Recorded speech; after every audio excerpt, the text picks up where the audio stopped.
corajoso. Não temas, nem te espantes, porque o Senhor teu Deus é contigo por onde quer que andares. Vamos orar mais uma vez? Pai bendito, obrigado por tua palavra. Obrigado porque tudo que temos feito aqui é para honrar o teu santo nome, e nós temos o privilégio de estar na tua santa presença. Mas agora eu rogo para que o Senhor nos dê entendimento da tua palavra. Obrigado, ó Pai, porque o Senhor mesmo nos deu uma missão, o Senhor mesmo nos conduz a ela, e nós temos a grande promessa de que o Senhor está conosco. Portanto eu rogo a Deus para que continue a abençoar essa igreja, abençoe a tua igreja espalhada por toda a face da terra. Obrigado porque o Senhor jamais nos desampara. Obrigado porque o Senhor é o Deus da história que tem nos conduzido, e nos ajude sempre a confiar no Senhor, ó Deus. Nós oramos assim no nome santo de Jesus, amém. É sempre bom nós sermos relembrados a respeito da missão da igreja. Por que nós estamos aqui? Por que dentro de toda a história, e vou colocar bem dentro do nosso contexto mesmo, de primeira igreja presbiteriana de Goiânia, por que nós estamos aqui? O que nós estamos fazendo aqui exatamente nesse momento e no decorrer de toda a história que Deus tem guiado a vida dessa igreja? Se você está chegando agora na igreja, aqui nessa igreja, ou então está nos visitando, esse texto vai nos ajudar a entender, a você entender o que nós estamos fazendo aqui. E você que já é membro dessa igreja também, nós vamos relembrar por que nós estamos aqui, o que nós estamos fazendo e onde nós queremos chegar. E esse texto aqui então de Josué nos ajuda a compreender muito bem a respeito disso, a missão da igreja.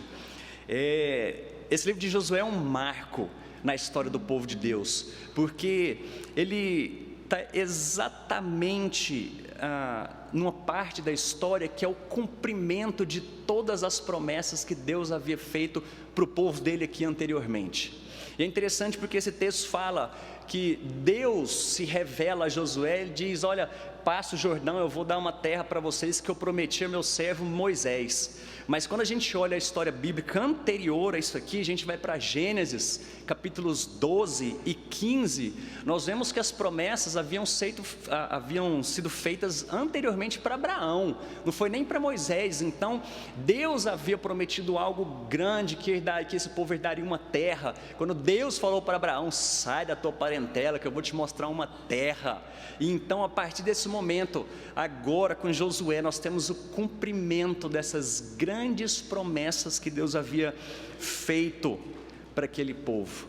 E também é interessante porque os primeiros leitores desse livro, no ano 6º a.C., eles tinham acabado de sair de um exílio também. Então foi extremamente atual para aquele povo, e ela é extremamente atual para nós também, dentro do que Deus requer para o seu povo. O processo de entrada do povo de Deus a Canaã tem a ver com um personagem aqui que dá o nome para esse livro, que é Josué. Se você voltar um pouquinho, acho que não precisa nem voltar a página da sua Bíblia, lá em Deuteronômio 34, versículo 9, começa dizendo quem que era esse homem, Josué. E diz, capítulo 34 de Deuteronômio, versículo 9: Josué, filho de Num, estava cheio do espírito de sabedoria, porquanto Moisés impôs sobre ele as mãos. Assim os filhos de Israel lhe deram ouvidos e fizeram como o Senhor ordenara a Moisés. Josué, cheio do espírito de sabedoria. Esse texto aqui também, no capítulo 1 de Josué, nos fala que ele era alguém muito ligado a Moisés, era um servo de Moisés, era muito próximo. Ele aprendeu muito bem a respeito de liderança com o próprio Moisés, mas era um homem extremamente ligado não só a Moisés, mas ao próprio Senhor, cheio do espírito de sabedoria. Esse homem que antes se chamava Oséias, mas teve o seu nome mudado por Moisés, essa história é narrada em Números, capítulo 13, agora ele passa a se chamar Josué. Não tem grande diferença, porque Oséias e Josué, na sua construção, elas indicam praticamente a mesma coisa, que é Salvador. Mas o nome de Josué agora indica não Salvador como Josué o Salvador, mas ele tem uma construção que diz: Deus é o Salvador, Deus é o soberano da salvação. E é interessante esse nome, a gente olhar isso aqui, porque todo esse livro de Josué, ele aponta exatamente para a soberania de Deus. Ele não está apontando para um personagem principal que é Josué, mas o personagem principal dessa história que é Deus, que é soberano e conduz toda a história do seu povo.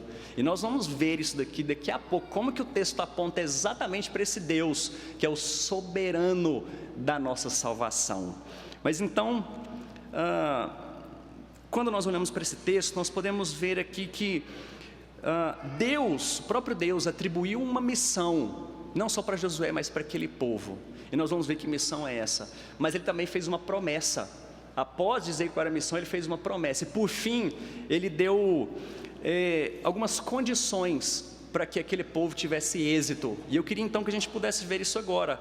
Qual foi a missão que Deus deu para aquele povo? Qual a promessa que Deus havia feito? E qual que era a condição para que eles tivessem êxito nessa missão também? Então aqui a partir do versículo 1 até o versículo 4, nós vemos claramente qual que é a missão que Deus tinha dado para ele. Ele diz: sucedeu depois da morte de Moisés, e é interessante, permita-me fazer só um parênteses aqui, que Deus começa falando depois, o texto começa dizendo que depois da morte de Moisés, servo do Senhor, Deus apareceu então e falou com Josué. Mas quando Moisés morreu, também quando a gente volta para o capítulo 34, fala que o povo lamentou e chorou durante 30 dias a morte daquele líder. Isso mostra para nós que Deus usa pessoas muito amadas para conduzir a história dele. Porém, quem é dono de toda essa história não são pessoas, é o próprio Deus que cuida. E que bom que ele levanta pessoas tão amadas assim para cuidar do povo dele. Mas ele segue aqui então, dizendo que, versículo 2: Moisés, meu servo, é morto, dispõe-te agora, passa esse Jordão, tu e todo este povo, a terra que eu dou aos filhos de Israel. Versículo 3: todo lugar que pisar a planta dos vossos pés, do vosso pé, vô-lo tenho dado, como eu prometi a Moisés. Então ele diz aí o tamanho dessa missão. Perceba que quando a gente olha que missão é essa, em primeiro lugar o que a gente aprende dentro dessa missão é que essa missão ela foi designada pelo próprio Deus. Não foram homens que designaram essa missão de conquistar a terra e tudo mais, mas foi o próprio Deus que havia designado. Ele, Deus, o Senhor, apareceu para Josué, mas antes ele tinha aparecido para Moisés, antes ele tinha aparecido para os outros servos também dele. Era o Senhor que se revelava a esses homens, a essas pessoas, e mostrava qual que era a missão. Então ela foi designada por Deus, mas também nós aprendemos que essa missão, ela era para todos. Ela não foi dada simplesmente para Josué, porque ele diz aqui, passa esse Jordão, tu e todo este povo. Quando a gente vai ver a partir do versículo 10, nós perceberemos que Josué não ia entrar sozinho naquela terra, mas todo o povo tinha que se dispor a atravessar o Jordão. Então essa missão aqui não foi só para aquele líder, mas foi para todo o povo, e essa missão era enorme, era grande, porque o versículo 4 fala, e a extensão, e eu não vou me fixar nisso daqui nos limites, mas era algo muito grande que eles tinham que atravessar. Era uma terra muito grande, e além de ser grande, era extremamente perigosa, porque aqui é citado toda a terra dos heteus, no versículo 4, fala de um povo só que eles haveriam de conquistar, mas toda aquela terra, não só pelos heteus, mas também era dominada por outros 5 povos, dos quais agora Deus está falando, eu vou dar essa terra para vocês, está cheio de inimigos, gente treinada, gente não só com a mente muito bem dotada, gente inteligente, mas é gente que estudou guerra, gente que sabe lutar, mas pode ir, porque essa missão é minha, e eu que estou falando para vocês. E isso me faz lembrar muito um filme antigo, acho que todos devem ter assistido aqui, O Resgate do Soldado Ryan. Mostra um filme dirigido por Steven Spielberg e atuação de Tom Hanks, em que está numa guerra, a guerra civil dos Estados Unidos, e uma família de 3 irmãos estava na guerra e 2 deles já haviam morrido. Então o general falou, olha, a gente não quer dissipar essa família, vai lá, chama um pelotão, eles escolhem um pelotão e falam, vai resgatar o Ryan, porque a gente quer que ele volte para sua mãe, para sua família. Então todo aquele pelotão, eles saem do comando de guerra que eles estavam no avanço, e eles vão atrás desse Ryan, E eu já vou contar o final aqui, porque eu acho que todo mundo deve ter assistido isso aqui, eu acho, né? Os mais novinhos talvez não, mas eles obtêm êxito. Só que no começo eles ficam chateados, falam, gente, a gente vai sair dessa guerra aqui para ir atrás de um camarada. Mas então o líder deles, que é o Tom Hanks, fala, é isso mesmo, nós vamos, e essa missão depende de todos nós, ninguém vai ficar para trás e querer ficar em outro pelotão, vamos todos nós atrás desse camarada. Isso me lembra muito o que Deus está falando aqui para Josué. Josué, eu tenho uma missão, independente do que você está fazendo aí agora, está vendo essa terra? Eu prometi, então vai você e todo esse povo. Essa missão depende de todos. E dentro da nossa missão, quando eu vejo para esse texto, que é extremamente atual, porque qual que é a nossa missão como igreja, quando a gente olha para toda a verdade bíblica? Claro que não é para conquistar a terra prometida, porque isso já foi conquistado, mas essa parte aqui de Josué, ela é só um capítulo de toda a história da redenção que o próprio Deus designou para o seu povo. Quando a gente ouve desde o capítulo 1 de Gênesis até o findar de Apocalipse, nós vemos Deus tratando da redenção, desse povo sendo chamado de volta a Ele. Nesse ponto aqui, Deus falou com Josué, aquele povo, atravessa o Jordão, porque isso vai ter algo grandioso lá na frente, que vai ter uma outra história. E quando a gente olha para Josué, claramente indicando para aquele que haveria de conquistar a nossa grande terra prometida, que é os céus, lugar onde a gente vai desfrutar de descanso, a gente vai desfrutar da presença desse nosso Salvador para todo sempre. Essa história aqui tem a ver com Jesus Cristo.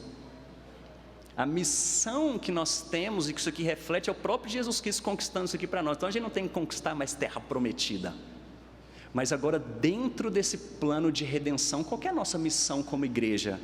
Então eu vejo o próprio Senhor Jesus Cristo, aquele que é o Senhor da igreja, o cabeça da igreja, dizendo, quando ele estava já subindo aos céus, ele disse, ide por todo mundo, fazei discípulos, ensinando, batizando. Agora fazendo um paralelo conosco aqui, qual que é a nossa grande missão como igreja? Essa é a maior igreja do planeta? É ser a igreja de, não sei, eu podia citar tantas outras coisas aqui, mas a nossa missão é fazer com que o reino de Deus continue se expandindo aqui nessa terra. Não existe outra missão na qual nós fomos chamados, porque ela foi designada por Deus. A gente não tem que ficar inventando nada aqui. E o que nós, como primeira igreja, precisamos cumprir é o ID do nosso Senhor Jesus Cristo, porque a missão é dele. Mas perceba que essa missão é para todos nós, não é só para liderança, para alguns, para missionários. E por falar em missionário, imagine que na próxima conferência missionária nós estivéssemos aqui, eu estivesse aqui à frente e falasse, olha, eu queria orar pelos nossos missionários, eu queria que nossos missionários se colocassem em pé, para a gente poder orar. Quantos de nós aqui se veem como fazendo parte dessa missão, e se colocariam em pé e falar assim, eu sou missionário do Senhor Jesus, porque eu entendo a minha missão? Quantos de nós aqui ficaremos em pé, porque entendemos o nosso chamado dentro da missão de Deus? Nós precisamos nos enxergar como fazendo parte desse povo, dessa história. Isso aqui não é restrito só para algumas pessoas, gente que vive exclusivamente por evangelho. Quando a gente entende pastores, missionários, líderes, evangelistas, todos nós fazemos parte dessa missão. Mas também, além disso, Deus faz uma promessa para eles, e essa parte aqui é maravilhosa, porque Ele diz, versículo 5, ninguém te poderá resistir todos os dias da tua vida, como fui com Moisés, assim serei contigo, não te deixarei, nem te desampararei. A parte bela dessa história, porque a missão é grande, a missão às vezes ela é difícil, até para nós. A missão era difícil para Josué, mas agora Deus está dizendo, sabe por que vai ter êxito nisso? Por que você pode se alegrar? Porque eu estou com vocês. sou eu que caminho com vocês. E quando ele diz aqui, como fui com Moisés, eu fico imaginando o que passou na cabeça de Josué. Josué acompanhando toda a história, desde a saída do Egito, ele falou, gente, esse Deus realmente é conosco. Lembra quando ele mandou aquelas 10 pragas? É esse Deus poderoso que está conosco. Sabe esse Deus que abriu um mar para a gente poder atravessar? É esse Deus que está conosco. Sabe esse Deus que vinha conosco por uma nuvem, que mandou comida do céu? É esse Deus que está conosco, e Josué pensando isso. Agora, essa promessa, ela é claramente válida para todos nós, porque o próprio Jesus Cristo, quando subiu aos céus, ele disse, sejam minhas testemunhas, mas vocês não vão ficar sozinhos não, o próprio Espírito, outro Consolador vem, e eu estarei convosco. Sabe quem está com você nessa missão, nessa caminhada? É o próprio Senhor Jesus Cristo, o próprio Deus. Lembre-se disso, dentro da nossa missão, dentro da nossa igreja, dentro de tudo que nós precisamos cumprir, sabe quem que está caminhando conosco? É o próprio Deus, o Deus que cuida de toda a história, Deus que tem conduzido o seu povo e a sua igreja. É esse Deus que está conosco.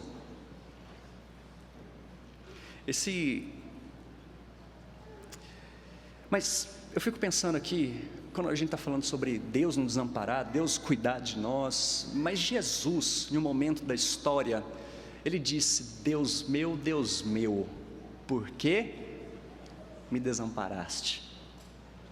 Agora isso aqui vai fazer todo sentido para nós. Por que nós podemos crer que esse Cristo está conosco? Porque Deus prometeu, falou, eu jamais te desampararei, Josué. Agora Jesus numa cruz diz, Deus meu, por que me desampara? Será que Deus não cumpriu a promessa dele? Mas foi naquela cruz, exatamente o cumprimento de tudo isso daqui, porque naquele momento a ira de Deus estava sobre Jesus Cristo, e Cristo sentiu o peso dos nossos pecados, mesmo sem ser culpado.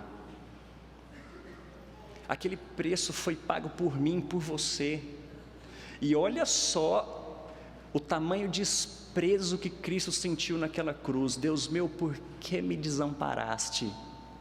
Mas quando a gente lê algumas profecias, por exemplo Isaías, que conta que Jesus teria um penoso trabalho, mas ele ia olhar o resultado daquilo e ele ia se alegrar, porque através daquele momento, a ira de Deus sendo descarregada sobre Jesus Cristo, ele passa pela morte, mas ao terceiro dia ele ressuscita, ele vence a morte, agora ele nos reconcilia com o Pai. É por isso que ele pôde dizer depois, eu estarei convosco.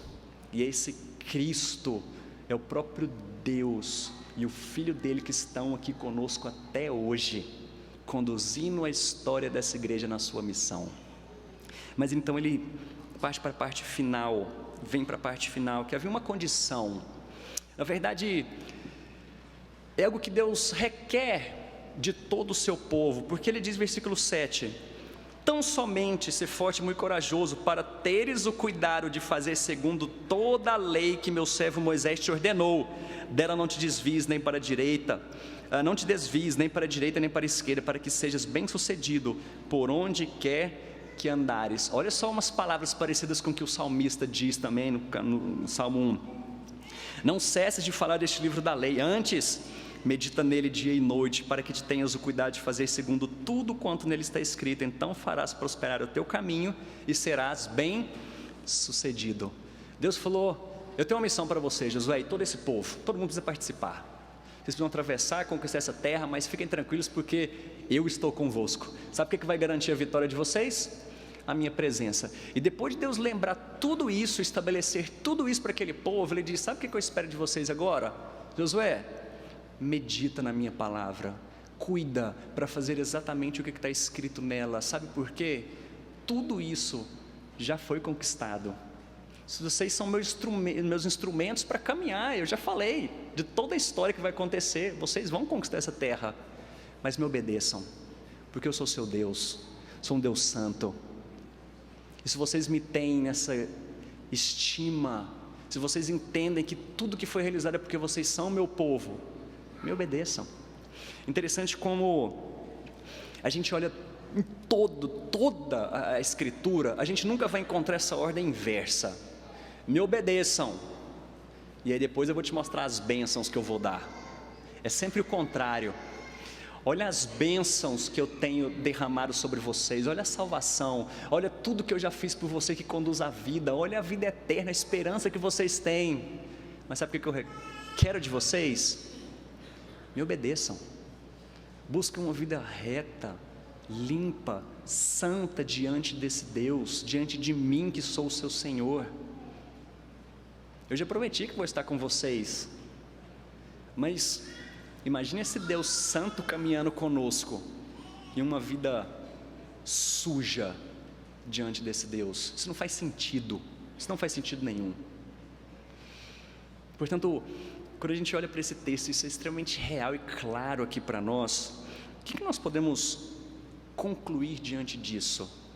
E é o que Josué diz aqui no versículo 9: não te mandei eu ser forte e corajoso, não temas nem te espantes. Talvez se Deus estivesse falando isso para nós, Ele dizendo aqui: povo, estou dizendo primeira igreja, sejam fortes e corajosos, não temam, não se espantem diante da missão que eu tenho para vocês, de proclamar o meu reino, porque eu estou com vocês. Mas sabe por que vocês podem ser fortes e corajosos, não temer o dia de amanhã? Ele diz aqui então: porque o Senhor teu Deus, finalzinho, é contigo, por onde quer que andares. Sabe por que a gente não precisa ter medo do futuro da história dessa igreja?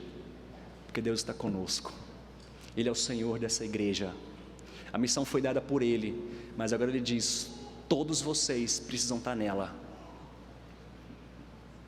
Porque quando o corpo luta contra si, imagina dentro de um exército, eu vou usar essa linguagem novamente, quando gente de dentro começa a ter problema, ou então um senta e fala: olha, eu não quero não, vai lá gente, pode ir, eu vou daqui a pouco.